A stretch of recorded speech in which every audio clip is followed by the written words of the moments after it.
War is a contradictory idea in our cultural landscape. In one sense, it evokes nobleness, self-sacrifice, and our collective patriotism, most notably in entertainment's endless fascination with portraying military endeavors from all times and places. In its actual sense, it's brutal, tormenting, and completely wasteful in terms of lives and resources. Chris Hedges sets out to answer why our perception of war is so distant from what war actually is, and perhaps more importantly, why in the face of this reality of war, we do it anyway. Hedges might be one of the best people to answer these questions, especially for those of us that have never experienced war. In his life, he has been a foreign correspondent all around the globe, having covered conflicts in El Salvador, Nicaragua, Jerusalem, Cairo, Bosnia, and Kosovo. This man has seen wars be born, fought, and wither away across varied geographies and cultures. Furthermore, his writing shows a man who has seen horrific things and uses his grasp of classic literature in order to give perspective. Life in general demands that we make sense of it. War increases that demand 100-fold. Let's see how Chris puts those pieces together. The potency of myth is that it allows us to make sense of mayhem and violent death. It gives justification to what is often nothing more than gross human cruelty and stupidity. It allows us to believe we have achieved our place in human society because of a long chain of heroic endeavors, rather than accept the sad reality that we stumble along a dimly lit corridor of disasters. It disguises our powerlessness. It hides from our view our impotence in the ordinariness of our own leaders. By turning history into myth, we transform random events into a chain of events directed by a will greater than our own. One that is determined and preordained. We are elevated above the multitude, we march towards nobility, and no society is immune. Hedges sets out with describing the myth of war. The myth is the set of poetic rationalizations we use to justify killing on such a large scale. What we need desperately in times of war is a narrative that divides the world in two, those that wield the sword of justice and those that are slain by its blade. And the reason we need this is twofold: to protect us from the guilt of shedding so much innocent blood, and to inject the meaning into our lives that is not provided by the mundane nature of everyday existence. We crave a story in which we are the brave warrior vanquishing the dragon, and yet that dragon is invariably another human being. As Hedges says, these myths give neighbors the justification to kill those they had gone to school and grown up with. It is this myth that becomes our perception, and only when that myth is broken do wars actually end.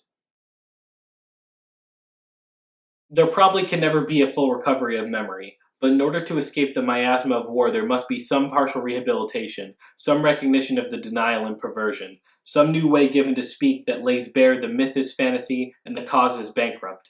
The whole truth may finally be too hard to utter, but the process of healing only begins when we are able to at least acknowledge the tragedy and accept our share of the blame. Chris is quick to point out that when conflicts end, healing doesn't necessarily begin. Once the myth is broken and the noble absolutes dissolve back into the shades of gray that life is made out of, there must be an acknowledgement of the deep, senseless death that our side is responsible for. The anonymous dead piled into unmarked graves weighs heavy on the memories of all, where they are denied by the perpetrators and sanctified by the victims. Those that commit the atrocity wish to erase all evidence of it occurring and do so with great diligence and vigor. Those that the atrocity is done unto, with equal diligence, attempt to recover history as it happened. It is only through the process, where each side admits its own accurate role as both perpetrator and victim, will there be a return of historical memory and finally hope.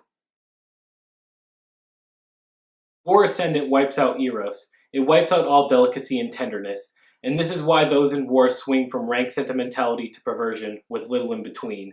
Stray puppies, street kids, cats, anything that could be an object of affection for soldiers are adopted and pampered even in the midst of killing, the beating and torture of prisoners, and the razing of villages. It may seem like a conspicuous observation that kindness and war cannot commingle, but when more fully described, the idea takes on new life. A story of two young lovers, the Serbian Bosko Brekic and the Muslim Admir Izmik, during the siege of Sarajevo embodies this idea. They died together on the banks of Sarajevo's Miljacka River.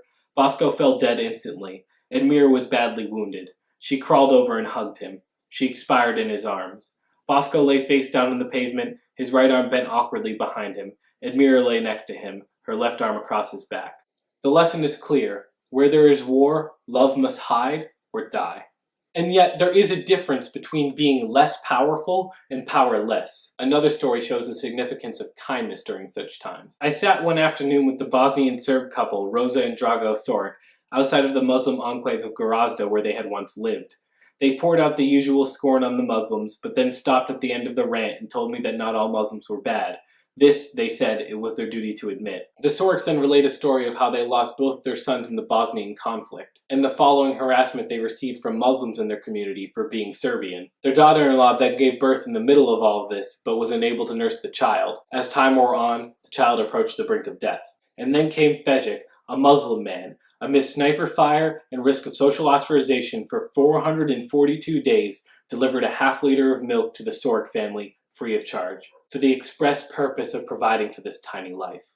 Hedges states, "What this illiterate farmer did would color the life of another human being who might never meet him long after he was gone. In his act lay an ocean of hope." The story of Fejik reminds me of the toy smuggler in Aleppo. Sure, he is not changing the geopolitical variables to equal peace, but he is giving a small token of happiness to children who, if they make it out of this war, will have a fond memory in their darkest days. And yet, through all of this, Hedges does not claim to be a pacifist. He says that there are times when the force wielded by one immoral faction must be countered by a faction that, while never moral, is perhaps less immoral. If Chris has imparted one lesson to me, it's that war is neither glorious nor noble. It is corrupting. And regardless of where you come down on where and when military intervention ought to be used, it is important to remember that war is a dirty business, and everyone's hands will be covered in blood.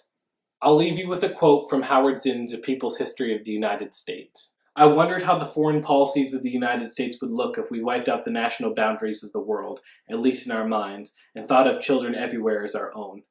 Then we could never drop the atomic bomb on Hiroshima, or napalm on Vietnam, or cluster bombs on Iraq or Afghanistan, because wars, especially in our time, are always wars against children." Thank you for watching, and I'll see you next week.